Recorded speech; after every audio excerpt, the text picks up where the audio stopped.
Kita ke sorotan berikutnya, Indonesia mencatat prestasi gemilang di ajang SEA Games Kamboja. Pemerintah awalnya menargetkan 69 medali emas, namun tim merah putih memberi lebih. Indonesia berhasil meraih 87 medali emas, 80 perak, dan 109 medali perunggu dengan total 276 medali di SEA Games 2023. Indonesia pun menduduki peringkat 3 di bawah Vietnam dan Thailand. Sejumlah cabang olahraga memberikan kejutan dengan menyumbang medali emas. Timnas sepak bola berhasil meraih medali emas setelah 32 tahun. Ada pula bola basket putri, hoki indoor, dan kriket putri menyumbang medali emas pertama. Sementara tenis bergu putri kembali meraih medali emas setelah 18 tahun. Lalu seperti apa pengalaman para atlet meraih prestasi emas di SEA Games 2023? Kita akan membahasnya usai tayangan berikut ini. Indonesia mencatatkan prestasi gemilang di SEA Games Kamboja. Tidak hanya sepak bola, sejumlah cabang olahraga ikut menyumbang kejutan medali emas. Salah satunya basket putri 5-on-5. Ini merupakan emas pertama tim bola basket putri Indonesia di sepanjang keikutsertaan di SEA Games, yakni sejak 1977 atau 45 tahun. Lagi ditambah yang 5-on-5 juga emang dari awal targetnya juga udah emas, terus tercapai juga, itu udah bersyukur banget, senang banget sih. Tapi alhamdulillah kemarin kita bisa melewati itu semua. Ya udah bener-bener nggak bisa ngomong apa-apa lagi dah, udah senang banget dah pokoknya. Timnas hoki turut memberi kejutan medali emas pertama Indonesia di sepanjang sejarah SEA Games. Di final mengalahkan unggulan utama Malaysia lewat adu penalti dengan skor 2-1. Tentang menyerah, karena itu benar-benar kita tertinggal 3-0, waktu nyisa 5 menit terakhir itu udah benar-benar nggak ada harapan sebetulnya, tapi kita terus fight aja selepasnya, semangat terus. Saya harap ini bisa membuka prestasi hoki Indonesia lebih baik lagi untuk di internasional. Pemain timnas hoki lainnya yang turut mengharumkan Indonesia adalah Fajar Jailani Nugraha, warga Ciamis, Jawa Barat. Ibu dari Fajar, Nia Turniasi, sangat bangga atas prestasi anaknya. Selain jadi atlet hoki nasional, Fajar merupakan pegawai honorer di pemerintah Kabupaten Ciamis. Berkat perjuangan anak saya yang pantang menyerah sebenarnya, dia berhasil membawa medali emas. Timnas kriket juga mencetak sejarah dengan meraih medali emas pertama. Salah satu atlet kriket, Andriani, warga Karawang, Jawa Barat, menyebut prestasi di SEA Games Kamboja tidak mudah diraih. Terkait prestasi ini, Polres Karawang menawari Andriani menjadi anggota polisi. Alhamdulillah saya sangat bersyukur banget bisa dapat meraih medali emas, dan saya ingin ucapin banyak banget terima kasih kepada para PKI pusat, para pelatih, dan tentunya rekan-rekan satu tim kriket Indonesia. Saya bersyukur banget lah bisa ditawarkan jadi anggota Polri. Itu salah satu keinginan saya juga dari kecil. Selain basket putri, hoki, dan kriket, cabang olahraga lain yang menjadi kejutan di SEA Games Kamboja adalah tenis bergu putri setelah 18 tahun. Selain itu tentunya sepak bola yang meraih kembali medali emas usai penantian 32 tahun. Di target Presiden Joko Widodo meraih 69 medali emas, tim merah putih berhasil memberi lebih. Indonesia berhasil mendulang 87 medali emas, 80 perak, dan 109 medali perunggu dengan total 276 medali. Dengan raihan ini, Indonesia menduduki peringkat 3 di bawah Vietnam dan Thailand. Atas prestasi membanggakan ini, Presiden Joko Widodo berjanji akan memberikan bonus bagi atlet peraih medali. Ya nanti diberi bonus. Ya nanti baru ini ke Jepang dulu, nanti bonusnya baru dihitung. Terima kasih Pak Presiden. Terima kasih Pak. Selamat ya. Prestasi yang diraih para atlet di SEA Games Kamboja membawa optimisme bagi olahraga Indonesia. Tim Liputan Kompas TV. Salah satu cabang olahraga yang memberi kejutan di SEA Games Kamboja adalah basket putri. Timnas basket putri menyabet medali emas pertama di sepanjang keikutsertaan di SEA Games. Lalu seperti apa perjuangan atlet basket putri dalam meraih prestasi membanggakan itu? Kita akan berbincang langsung dengan atlet timnas basket putri, Diah Lestari. Selamat malam Mbak Diah. Ya, selamat malam juga Kakak.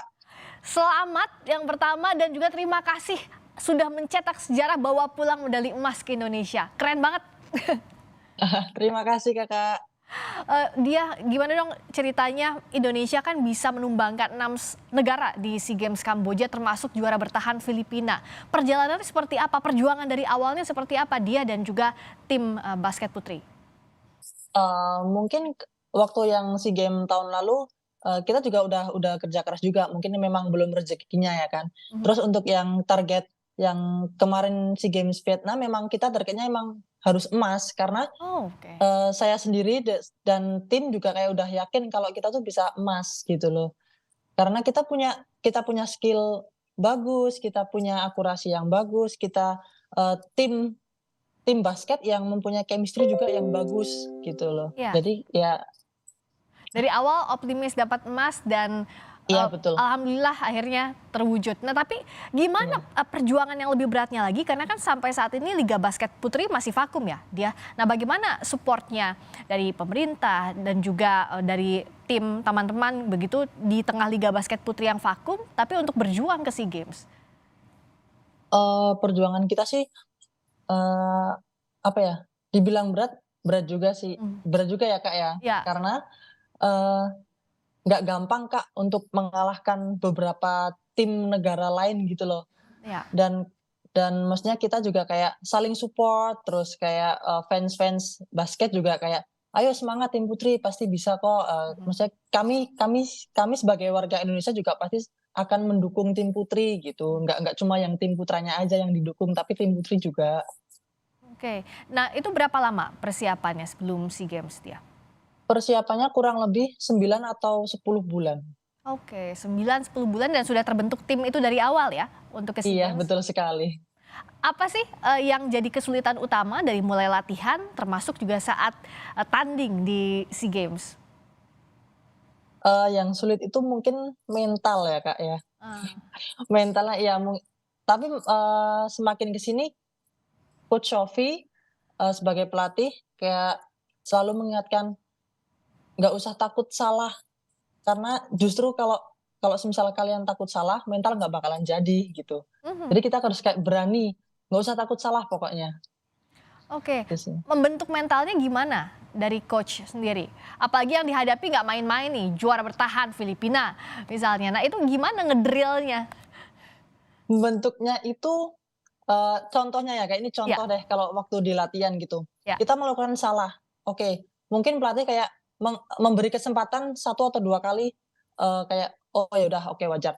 Tetapi kadang itu para pemain tuh melakukan kesalahan yang sama sehingga pelatih itu punya rasa, "Aduh ini anak-anak harus digimanain lagi nih, harus disuruh dihukum di lari atau apa," kan juga pelatih juga bingung. Ya. Makanya itu kayak, eee, anak-anak juga kayak sepakat, "Ayolah nggak usah takut salah, kalau memang salah ya udah," gitu loh. Mhm. Eee, "Nggak apa-apa kalian salah di latihan, tapi nanti waktu tanding kita bisa lebih baik, bisa lebih bener lah," gitulah.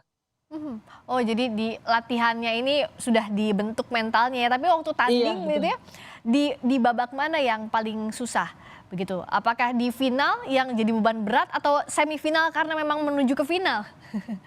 Enggak juga sih, malah justru tuh yang game pertama sama kedua yang yang bikin kayak kita kayak nggak tahu ya, Kenapa? eee eee, apa ya, kita, sempet sempet, mmm, te agak kurang fokus karena masalah di luar bukan di luar lapangan, maksudnya kayak dari table atau dari wasit gitu. Jadi kayak kita Oke. terbawa suasana. Mhm. Terus makanya kayak, coaching staff sama teman-teman ngingetin, "Udah ayo fokus aja main, nggak usah peduliin wasit atau table.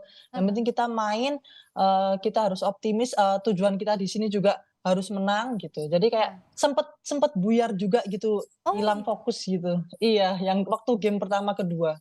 Itu Tap seru sih, Kak. Itu game pertama, kedua waktu itu lawan mana aja? Satu, kedua itu? Oh, yang pertama lawan Vietnam, yang kedua lawan Thailand.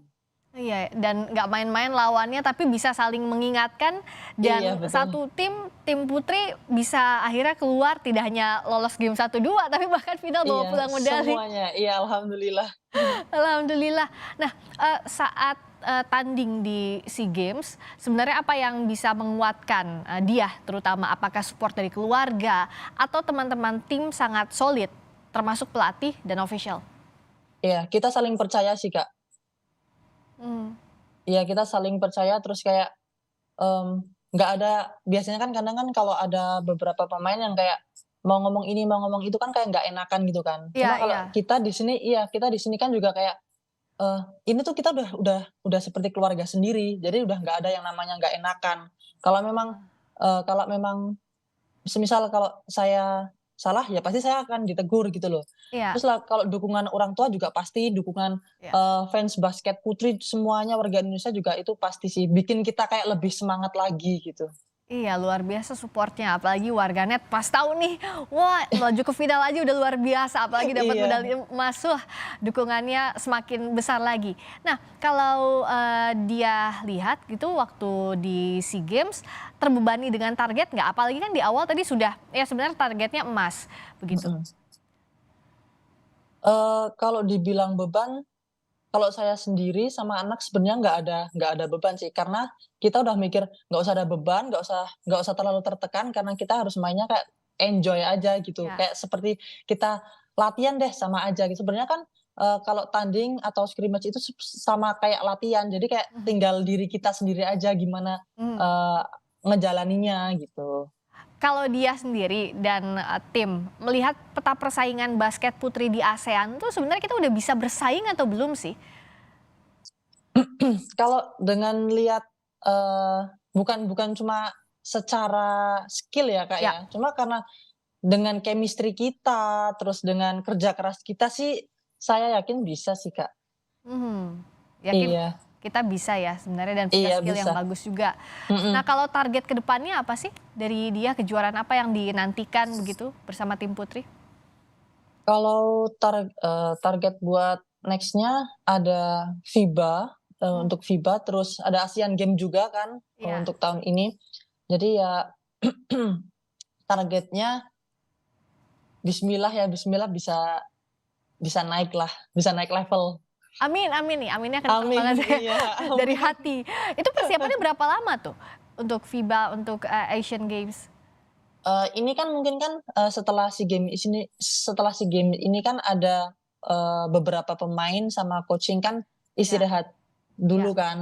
Mhm. Nanti kalau misal, sudah ada info untuk, kembali untuk TC, kita baru berangkat. Dan harapannya dia sama teman-teman apa sih, terutama terkait pembinaan ya? Karena sekarang Liga Basket Putri masih vakum, ke depannya apa harapan utamanya?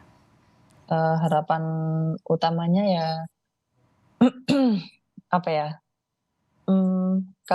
saya nggak terlalu berharap untuk, ada liga lagi ya, semoga mungkin bisa dikembangkan lah ya. Cuma, Ya. untuk sekarang kita bener-bener kayak fokus sama, diri sendiri sama tim juga buat nanti ke depannya kayak seperti apa, itu ya lebih fokus ke situ dulu aja sih. Yang penting di-support, pembinaannya Iya, juga harus iya, lebih maju lagi sehingga dia iya, kawan-kawan bisa terus mencetak prestasi. Selamat sekali lagi ya dan iya. good luck Terima kasih, untuk kejuaraan Kakak. lainnya atlet timnas Terima basket kasih. putri Diah Lestari. Terima kasih. Selamat malam. Terima kasih.